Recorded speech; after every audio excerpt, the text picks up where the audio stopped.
원내대표 사퇴 의사를 표명하고 새 원내대표가 선출될 때까지 가급적 말을 아끼고자 했습니다. 그런데 오늘 형사 피고인인 공직선거법 위반 사건의 재판 무기한 연기 소식을 듣고 여러 의원님들의 요청에 따라 대여 비판에 조금도 공백이 있어서는 안 되겠다는 심정으로 모두 반응을 공개합니다.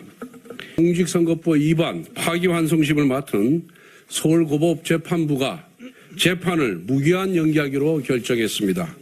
서울고법의 이재권 부장판사는 헌법 제84조에 따른 조치라는 판사 개인의 자의적인 헌법 해석을 단서로 달아놓았습니다. 어떠한 판사가 헌법을 자의적으로 해석할 권한이 있습니까? 어떻게 헌법 제84조를 재판을 대통령 임기 중에 중단해야 한다는 뜻으로 해석할 수가 있습니까? 헌법 제84조는 대통령은 외환 또는 내란의 죄를 범한 경우를 제외하고는 제6중 형사소출을 받지 아니한다라고 규정하고 있습니다. 즉 소출을 하지 않는다는 뜻입니다. 여러분, 소추가 무엇입니까? 국립국어원 표준국어 대사전에 소추는 형사사건에 대하여 공소를 제기하는 일이라고 적혀 있습니다.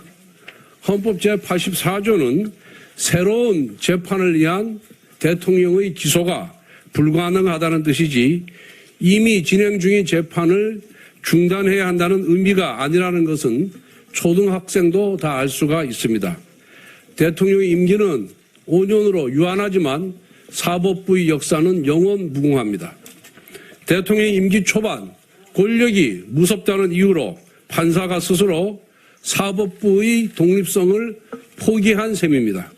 권력의 바람 앞에 미리 알아서 누워버린 서울고법 판사의 판단은 두고두고 사법부의 흑역사로 남을 것입니다.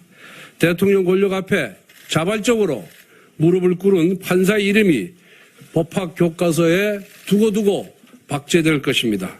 이재명 대통령의 대장동, 백현동, 미래 신도시, 성남 FC 사건 재판의 공판기일이 6월 24일로 지정되어 있습니다. 복화 유용 사건은 준비기일 7월 1일, 불법 대북 송금 사건 재판은 준비기일이 7월 22일로 예정되어 있습니다. 이 사건 담당 판사들은 절대로 공직선거법 파기환송심 재판부와 같은 어리석은 결정을 내리지 않기를 바랍니다.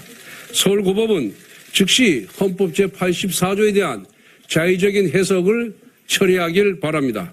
아울러 검찰은 항고를 통해서 헌법 제84조에 대한 해석을 대법원에 요청할 것을 촉구합니다. 국민의힘은 이재명 정부의 임기가 끝나는 그 순간까지 서울고법의 부당한 헌법 제84조 해석을 바로잡기 위해 모든 수단을 동원하여 싸우겠습니다. 이와 같은 서울고법 판사의 자발적인 충성에도 불구하고 오늘 민주당 대변인은 이재명 대통령에 대한 재판중지법을 그대로 강행 처리할 계획임을 밝혔습니다. 재판이 5개씩 되다 보니 공직선거법 재판 한 건이 연기된 것만으로는 못내 불안한 모양입니다. 그리고 이재명 대통령은 본인의 공직선거법 위반, 위중교사죄, 불법 대북 송금 사건의 변호인을 맡았던 이승엽 변호사를 신임 헌법재판관 최종 후보군에 올렸습니다. 지난주에는 대법관이 수를 늘려 자기 편 법관들을 대법원에 침투시키는 대법원 장악법을 추진하더니 이제는 헌법재판소까지 자기 편을 투입시켜 장악하겠다는 것입니다.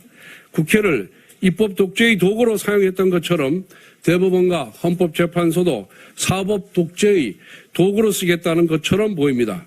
첫 일주일이 향후 5년을 좌우합니다.